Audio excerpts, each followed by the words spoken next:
Hello friends, welcome to Vadipatti அம்மா சமையல்.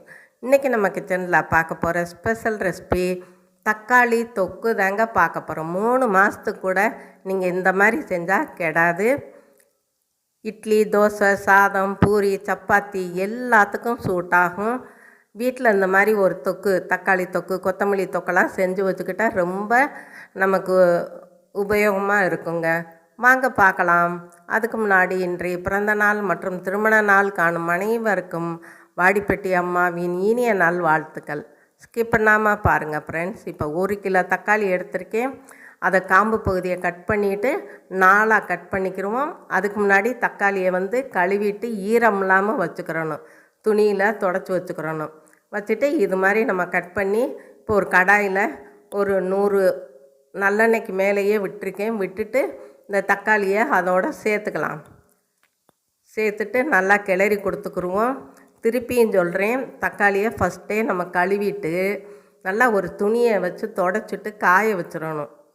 அப்போத்தே நல்லாயிருக்கும். இப்போ ஒரு நெல்லிக்காய் அளவுக்கு நம்ம புளி சேர்த்துருக்கேன். உங்களுக்கு புளி இதுக்கு ரொம்ப தேவைப்படாது. ஏன்னா தக்காளியும் புளிப்பாக இருக்கும் இல்லையா, ரொம்ப போட்டால் அது டேஸ்ட்டே வேறு மாதிரி ஆயிரும். இப்போ தக்காளி நல்லா வதங்கிக்கிட்டு இருக்குது. உப்பும் சேர்த்துட்டோம். அப்போத்தே நல்லா சீக்கிரம் அது வதங்கும். பாருங்கள், இது கூட தண்ணியெல்லாம் சேர்த்து நம்ம வதக்கவே கூடாதுங்க. தண்ணி சேர்க்காமல் நம்ம வதக்கி விடணும். அது நல்லா தக்காளி இருக்க பாருங்கள், நல்லா குலைவாக வரும். இந்த மாதிரி நீங்கள் தக்காளி தொக்கெல்லாம் செஞ்சிங்கன்னா எல்லாத்துக்குமே பிடிக்குங்க. சட்டின்னு ஒரு கரண்ட் இல்லையா, இல்லை எங்கேயும் வெளியே போயிட்டு வந்திருக்கோமா, சுட சுட சாதத்தை போட்டு இந்த தக்காளி தொக்கை வச்சு சாப்பிட்டுக்கலாம். அதே மாதிரி இட்லி, தோசை, பூரி எல்லாத்துக்குமே நல்லா இருக்குங்க. பாருங்கள், இதுலேயே நல்லா குலைவாக வெந்திருக்குது. இந்த மாதிரி தாங்க வேக வைக்கணும். தண்ணியே இருக்கக்கூடாது. அப்போத்தே இந்த தொக்கு கெடாமல் இருக்கும்.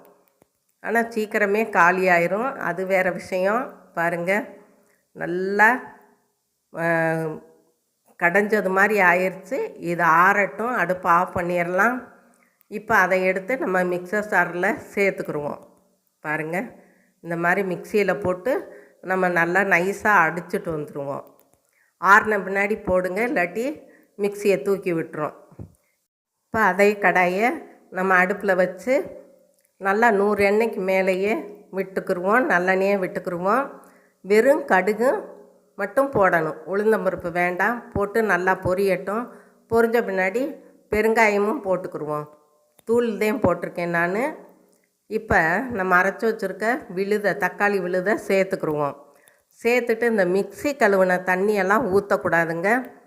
அந்த நல்லா வழுத்தி எடுத்துட்டோம்னா போதும், அவ்வளோதான். பாருங்கள், அந்த மிச்சம் இருக்கிறத ஒரு கரண்டியால் எடுத்து விட்டுக்குருவோம். தண்ணி ஊற்றினா தொக்கு கெட்டு போகும். இப்போ எல்லாத்தையுமே எடுத்து விட்டாச்சு. இது நல்லா சுருள வதங்கணும். வதங்கி அந்த எண்ணெயெல்லாம் பிரிகிற அளவுக்கு நம்ம கிளறி கொடுத்துக்கிட்டே இருக்கணும். கொஞ்சம் மீடியமாகவே வச்சுக்கிடுவோம். இந்த தக்காளி தொக்கு வேகும்போது தெறிக்குங்க. இப்போ பாருங்கள், காரத்துக்கு நான் 1.5 ஸ்பூன் தனி மிளகாய்த்தூள் போட்டிருக்கேன். நீங்கள் உங்கள் காரத்துக்கு ஏற்ற மாதிரி போட்டுக்கோங்க. இப்போ மஞ்சத்தூள் கொஞ்சம் போட்டிருக்கேன். இந்த தொக்கை நம்ம கிளறி கொடுத்துக்கிட்டே இருந்தோம்னா கொதித்து மேலே விழுகாதுங்க. அப்படியே வச்சுருந்தீங்கன்னா அப்படியே டப்பு டப்புன்னு அந்த எண்ணெயெல்லாம் தெரித்து அப்படியே சிந்தும், மேலே தெரிக்கும். அதனால் முடிஞ்ச மட்டுக்கு கொஞ்சம் அடுப்பை ஸ்லோவில் வச்சுட்டு நம்ம கிளறி கொடுத்துக்கிட்டே இருப்போம். கொஞ்ச நேரம் அந்த மாதிரி கிளறி கொடுத்துக்கிறணும். ஆனால் இந்த மாதிரி மூடி போடக்கூடாது. அதுக்காகத்தான் நான் மூடியே போட்டிருக்கேன். இப்போ உப்பு கொஞ்சம் போட்டுக்கலாம், பத்தலை. ஏன் மூடி போட்டு உங்களுக்கு காட்டுறேன்னா, மூடி போட்டால் அது வேர்வை துளியெல்லாம் உள்ளே போகும். அதனால் நீங்கள் மூடி போடாமல் திறந்த மாணிக்கே வேக வச்சுக்கோங்க. இப்போ இதில் கடுகும் கொஞ்சம் வெந்தயமும் நான் வறுத்து பொடி பண்ணி போட்டிருக்கேன். ரொம்ப டேஸ்ட்டாக இருக்கும். அந்த வறுத்ததை நான் மிஸ் பண்ணிட்டேன் அந்த வீடியோ. பாருங்கள், இப்போ நல்லா கொதித்து கொஞ்சம் அந்த கொதியெல்லாம் கொஞ்சம் அடங்கிரும். அந்த எண்ணெய் டப்பு டப்புன்னு தெரிக்கிறது கொஞ்சம் அடங்கிரும். ஏன்னா நம்ம கிண்டிக்கிட்டே இருக்கோம் இல்லையா, கிண்டாமல் விட்டிங்கன்னா தெரிக்குங்க. இப்போ கொஞ்சம் நான் சர்க்கரையும் போட்டிருக்கேன். சர்க்கரைன்னா வெல்லத்தை தட்டி தாங்க நான் போட்டேன். உங்களுக்கு தேவைன்னா நாட்டு சர்க்கரையும் போட்டுக்கலாம், இல்லாட்டி போடாமையே இருக்கலாம். ஆனால் நான் போட்டு தேங்க செய்வேன், அதனுடைய டேஸ்ட்டே வேறு மாதிரியா இருக்கும். இப்போ பாருங்கள் எண்ணெயெல்லாம் பிரிஞ்சு வந்திருக்குது. நான் அடுப்பெல்லாம் ஆஃப் பண்ணிவிட்டேன், நல்லா ஆறிடுச்சு. ஆறின பின்னாடி ஒரு ஜாரில் நம்ம சேர்த்துக்கலாம். பாருங்கள் அந்த கரண்டியிலலாம் எண்ணெய் அப்படியே நிற்கிது. நான் எல்லாத்தையும் சேர்த்து கிண்டிட்டேன், இந்த ஜாரில் ஃபில் பண்ணுறேன். பார்க்கும் போதே எப்படி அட்டகாசமாக இருக்காங்க. இது பார்த்திங்கன்னா அது வாட்டுக்கு இருக்கும், ஒன்றும் கெட்டு போகாது, ஆனால் சீக்கிரமே காலி ஆயிரும். இதுவரை சப்ஸ்கிரைப் பண்ணாதவங்க சப்ஸ்கிரைப் பண்ணுங்கப்பா. நீங்களும் உங்கள் வீட்டில் ட்ரை பண்ணுங்கள், சாப்பிடுங்க, சந்தோஷமாக இருங்க. நன்றி, வணக்கம்.